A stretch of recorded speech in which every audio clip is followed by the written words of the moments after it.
तपाईँले माइन्डलाई कसरी एक्टिभेसन गर्ने, माइन्ड पावरलाई कसरी सबलीकृत गर्ने र माइन्ड पावरलाई कसरी सक्षम बनाउने, सबल बनाउने भन्ने बारेमा हामी बोल्न गएका छौँ। हामीले तपाईहरुलाई भनिरहेका छौँ कि माइन्ड पावरलाई एक्टिभेसन गर्ने फर्मुला भनेको SAVERS, सेभर्स। त्यो सेभर्सको एसले भनिरहेको छ कि साइलेन्स, चुप रहन सिक्नुहोस्। तपाई धेरै बोल्नुभयो, आखिर बोलेर के पाउनु भएको छ? तपाईले बोल्नु पर्थ्यो आफ्नो जीवनको लागि, तपाईले बोल्नु पर्थ्यो आफ्नो परिवर्तनको लागि, आफ्नो सफलताको लागि, आफूलाई निखार्नको लागि, आफूलाई क्यापेबल बनाउनको लागि तपाई बोल्नु पर्थ्यो। तर तपाई बाहिरको दुनियाँमा धेरै पटक बोल्नुभयो। तपाईको बोलीले केवल थुप्रै नराम्रा थटहरूलाई भित्राउने मात्र काम गर्यो। तपाईको बोली कुराले अरूलाई प्रभाव पार्न सकेन। तपाई आफै दोषी बन्नुभयो। तपाई आफै दोष बनेर आफ्नो जिन्दगीलाई आफै धिक्कार्दै हुनुहुन्छ। तर त्यसो होइन। तपाईले बोलेको कुराले कुनै अर्थ राखेन। किन? किनकि तपाईले जुन कुरा बोल्नु पर्थ्यो, जसको लागि बोल्नु पर्थ्यो, जसको लागि गर्नु पर्थ्यो, जसको लागि तपाईले आफूलाई निखार्नु पर्थ्यो, त्यसलाई तपाईले ध्यान दिन सक्नु भएन। तपाईले बोल्नु पर्थ्यो आफ्नो लागि, त्यसको लागि तपाई बोल्न सक्नु भएन। तपाईले ध्यान दिन सक्नु भएन। तपाई बाहिरको दुनियाँमा एक किसिमले भौतारिनु भयो। सतै दुनियाँमा तपाई बग्दै जानुभयो। तपाईको जिन्दगी निरर्थक भयो। त्यसैले तपाईले चुप हुन सिक्नुहोस्। अब बाहिर बोल्ने होइन।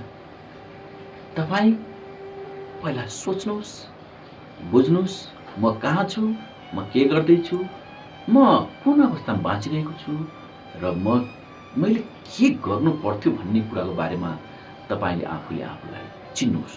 यानी कि तपाई पहिला चुप हुनुहोस्। तपाईलाई थाहा छैन।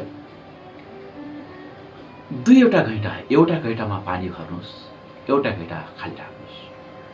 सबभन्दा बढी कुन बच्छ होला? तपाईँले थाहा पाइसक्नुभयो। किनकि खाली घैँटा बच्छ। किन बच्छ? किनकि त्यो भित्र बुद्धि छैन। त्यो नितान्त खोक्रो छ। त्यो खोक्रो भएर मात्र बुझिरहेको छ। तर तपाईँ खाली घैँटाले बुझाउने प्रयास गरेर भरि घैँटाले बुझाउने प्रयास गर्नुहोस्, त्यो बच्दैन। किनकि त्यो भित्र बुद्धि छ। हो, जो भित्र बुद्धि छ, जो भित्र गिरी छ, जो आफैमा सक्षम छ, सबल छ, ऊ बकबक गर्दैन। ऊ सदैव शान्त परिवेशमा रम्न र रमाउन चाहन्छ। किनकि एकान्तमा चिन्तन हुन्छ। जहाँ चिन्तन त्यहाँ ध्यान, जहाँ ध्यान त्यहाँ ज्ञान हुन्छ भन्ने कुरा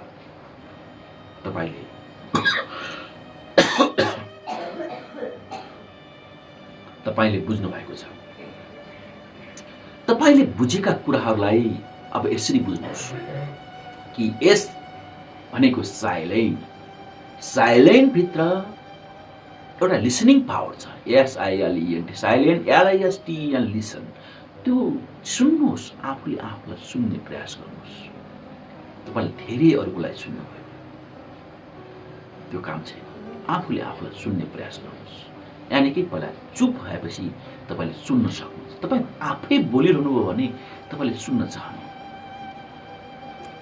त्यसले गर्दा पहिलो पाठले भन्छ तपाई चुप हुन सिक्नुहोस्। यानी कि सुन्नलाई रेडी हुनुहोस्। Be ready for listening. दोस्रो भनेको अफर्मेसन टक। हामीले अरूको लागि धेरै बोल्यौँ, तर त्यो बोलेको कुराहरूको कुनै अस्तित्व रहेन त्यहाँ। त्यो बोलेको कुराले कुनै प्रभाव पारेन। किनकि तपाईको बोलीमा दम छैन। तपाईको बोलीमा दम नहुनु मतलब तपाईभित्र त्यो बुद्धि छैन, तपाईभित्र त्यो गिरी छैन, तपाईभित्र त्यो सार छैन। तपाई बेकारमा बोलिरहनु भएको छ। बेकारमा बोलेको कुरा कुनै अर्थ छैन। बोलेको कुरामा दम हुनुपर्छ। दम। त्यो बोलेको कुराले प्रभाव पार्नु भयो। त्यो प्रभाव किन पारेन? तपाईले आफूलाई खोज्न सिक्नु भएन। आफूले आफूलाई बुझ्न सिक्नु भयो। त्यो बुझ्न सिक्नुको लागि अब के गर्ने त, पहिला तपाईँ चुप हुनुहोस्, तपाईँले सुन्नुहोस्, ध्यान दिनुहोस् अनि चिन्तन गर्नुहोस्। जुन कुराको चिन्तन तपाईँ गरिरहनु भएको छ, जुन कुरालाई तपाईँ खोजिरहनु भएको छ, जुन कुराको बारेमा तपाईँ एउटा उत्सुक हुनुहुन्छ, इच्छुक हुनुहुन्छ, त्यो कुरालाई तपाईँले अब के गर्नुहोस्, ए मिन्स अफर्मेसन टक, आफूले आफूलाई सुनाउनुहोस्। तपाईँको साथी भनेको अरू होइन, अरू भनेको वास्तविक रूपमा हेर्दा केवल भ्रम। त्यो भ्रमको जालोमा तपाईँ अल्झिनु भएन, तपाईँ त्यो भ्रमको जालोमा बाँच्नु भएन, त्यसलाई चिर्नुहोस्। तपाईँले जुन कुरा सोच्नु भएको छ नि, त्यो कुरालाई तपाईँले आफूले आफूलाई सुनाउनुहोस्, मस्तसँग सुनाउनुहोस्। एकान्त परिवेशमा आफूले आफूलाई खुबसँग सुनाउनुहोस् कि तपाईँ के कुरा चाहनुहुन्छ।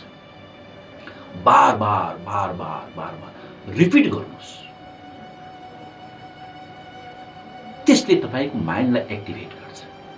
त्यो कुरा हाम्रो बार बार बार बार जब हामीले कुनै पनि कुरा बार बार बार बार रिपिट गर्छौँ नि, त्यो रिपिट गरेको कुरा हाम्रो सबकन्सियस माइन्डमा गएर छाप पर्छ अनि त्यसले कुनै पनि बेलामा अवसर पायो भने त्यो बाहिर अवश्य पनि प्रस्फुटन हुन्छ र त्यसले एउटा दिगो रूप लिन्छ।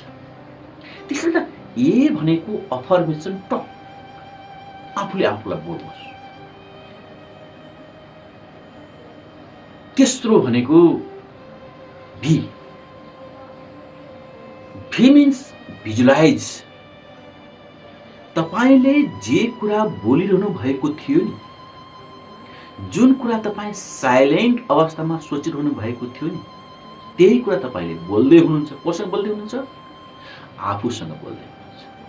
जुन कुरा तपाईँ बोल्दै हुनुहुन्छ नि, त्यो कुरालाई तपाईँले भिजुलाइज गर्नुहोस्, यानी कि त्यसलाई चित्रमा उतार्नुहोस्, यानी कि त्यसलाई दृश्यमा उतार्नुहोस्।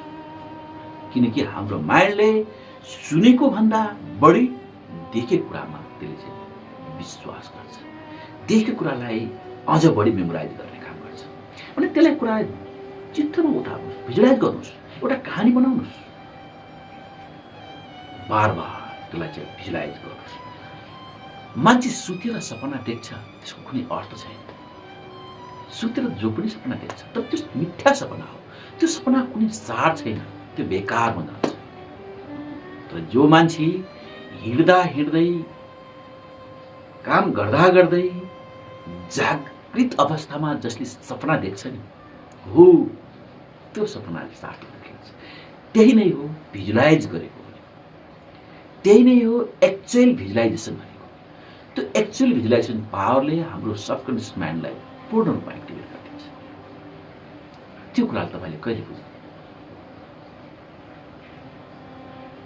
बाहिरको दुनियाँ क्षणिक हो, कुनै पनि बेलामा त्यसले आफ्नो रूप बदल्न सक्छ। हामीले देखेको कुराहरू सही नहुन सक्छ, हामीले सुनेको कुरा सही नहुन सक्छ, तर यथार्थमा हामीले जुन कुरालाई एक्चुअल रूपमा भिजुलाइज गरिरहेका छौँ, त्यो कुरा वास्तवमा त्यसले ठुलो पावर राख्छ।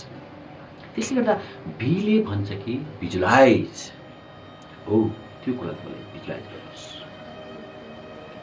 अनि यीले भन्दैछ यहाँ exercise. Exercise for the physically बडीको एक्सरसाइज अलग पार्ट हो। त्यसले हाम्रो फिजिकल्ली बडीलाई मात्र एउटा के गर्ने गर्छ त, एउटा चाहिँ राम्रो बनाउने गर्छ, फिट गर्ने गर्छ।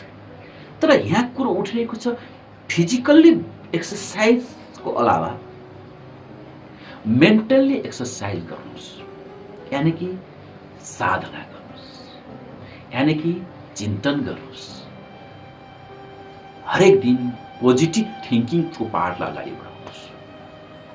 म जे गर्छु राम्रो गर्छु, म जे देख्दैछु राम्रो देख्दैछु, म जे सुन्दैछु राम्रो सुन्दैछु, म जे बोल्दैछु राम्रो बोल्दैछु।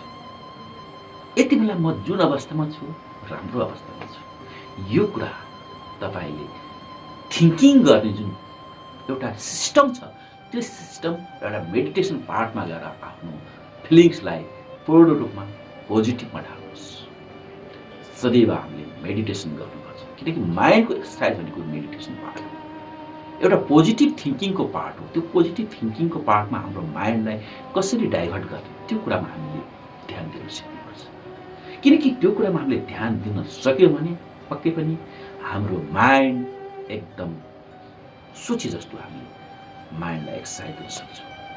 त्यसले त एक्सर्साइजको पार्टमा हामी एक दिन होइन हरेक दिन हामीले त्यसलाई कन्टिन्यू दिन सक्नुपर्छ। आज हामी 5 मिनट जति हामीले मेडिटेसन गर्छौँ, भोलि 7 मिनट गर्छौँ, पर्सि 10 मिनट गर्छौँ। एवं क्रमले हाम्रो मेडिटेसन पार्टलाई हामीले बढाउँदै गयौँ, थिङ्किङ वेको पार्टलाई हामी बढाउँदै गयौँ, यो थिङ्किङको सिस्टमलाई हामीले चाहिँ सेन्ट्रलाइज गर्दै गयौँ भने पक्कै पनि हाम्रो यो माइन्ड एकदम पावरफुल हुन्छ।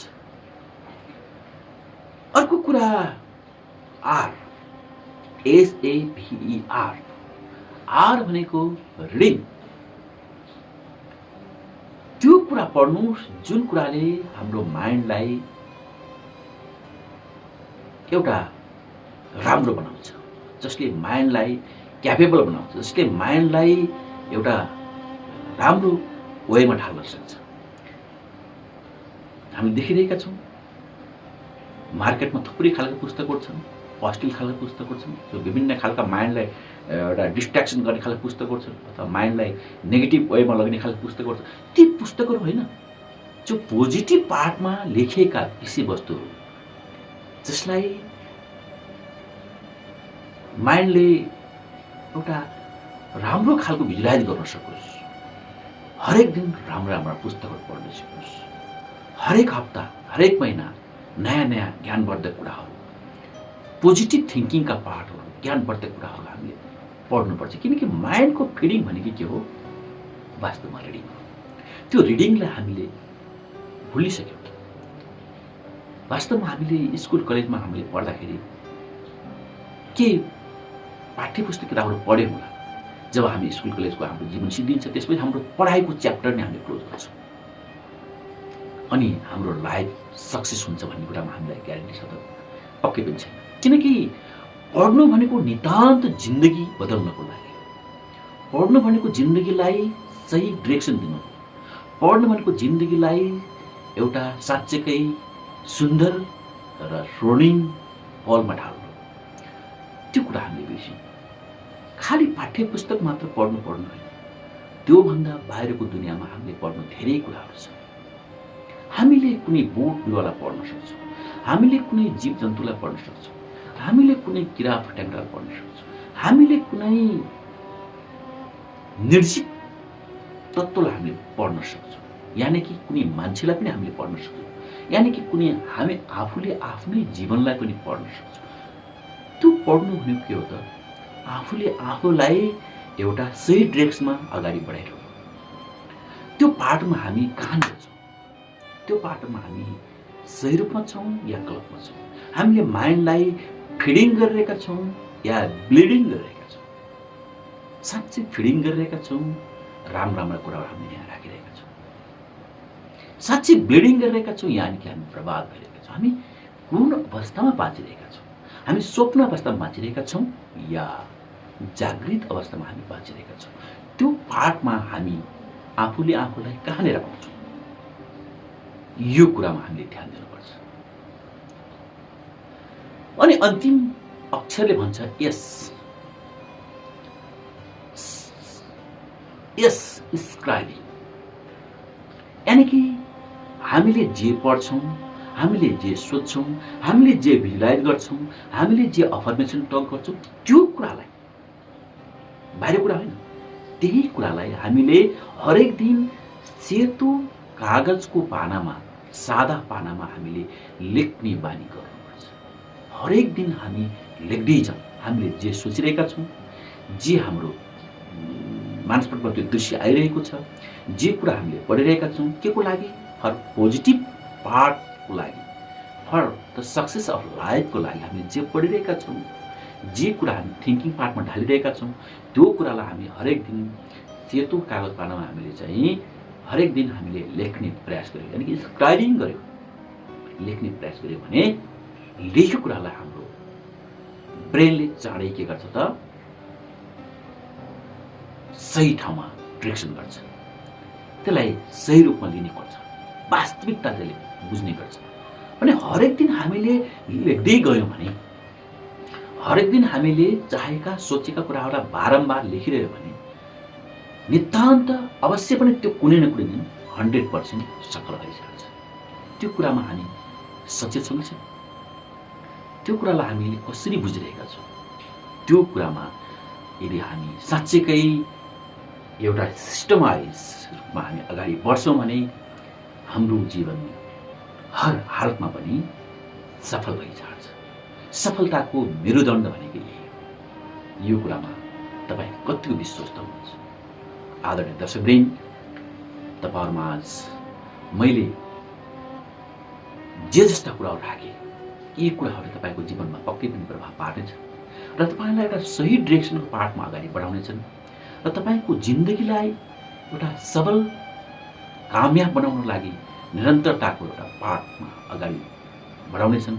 यो कुरामा म विश्वस्त छु र तपाईँ पनि विश्वस्त हुनुहुन्छ, किनकि विश्वासले नै संसारमा छुट्टै एउटा अहम भूमिका खेलेको हुन्छ। विश्वासले नै संसार टिकेको छ, तर मात्र फरक हो त्यो विश्वास तपाईँ अरूलाई कति गर्दै हुनुहुन्छ र आफूलाई कति गर्दै हुनुहुन्छ। आफूलाई गर्ने विश्वासभन्दा अरूलाई गर्ने विश्वास सदैव कम हुन्छ।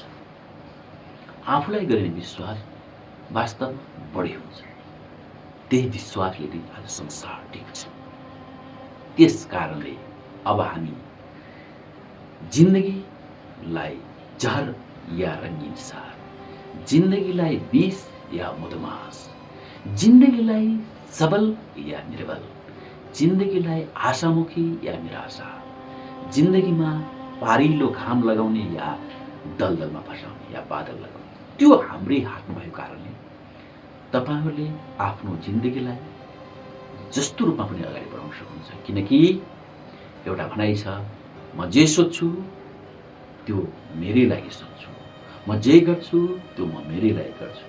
किनकि म भन्नु नै मेरो सोच हो, मेरो सोच भन्नु नै मेरो चेतना हो, मेरो चेतना भन्नु नै मेरो अस्तित्व हो र मेरो अस्तित्व भन्नु नै वास्तवमा मेरो पहिचान हो। तपाईँलाई यो भिडियो कस्तो लाग्यो? साँच्चै राम्रो लाग्यो भने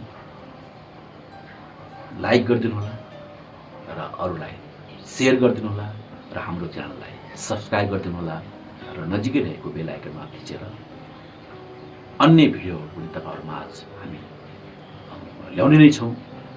थुप्रै भिडियोहरू तपाईँहरूमा आज आउने नै छन् र यति मात्र होइन, यस्ता खालका अन्य थुप्रै ज्ञानवर्धक भिडियोहरू, जीवन रूपान्तरदेखि लिएर माइन्ड मेमोराइजका कुराहरूदेखि लिएर हरेक अग्रगामी चिन्तन र अग्रगामी धारका विषयवस्तुहरूलाई हामी चाहिँ तपाईँहरूमा आज आगामी दिनमा ल्याउने छौँ। हामीलाई माया गर्नुहोला, हामीलाई अगाडि बढ्ने हौसला प्रदान गर्नुहोला। हवस् त, धन्यवाद, नमस्कार।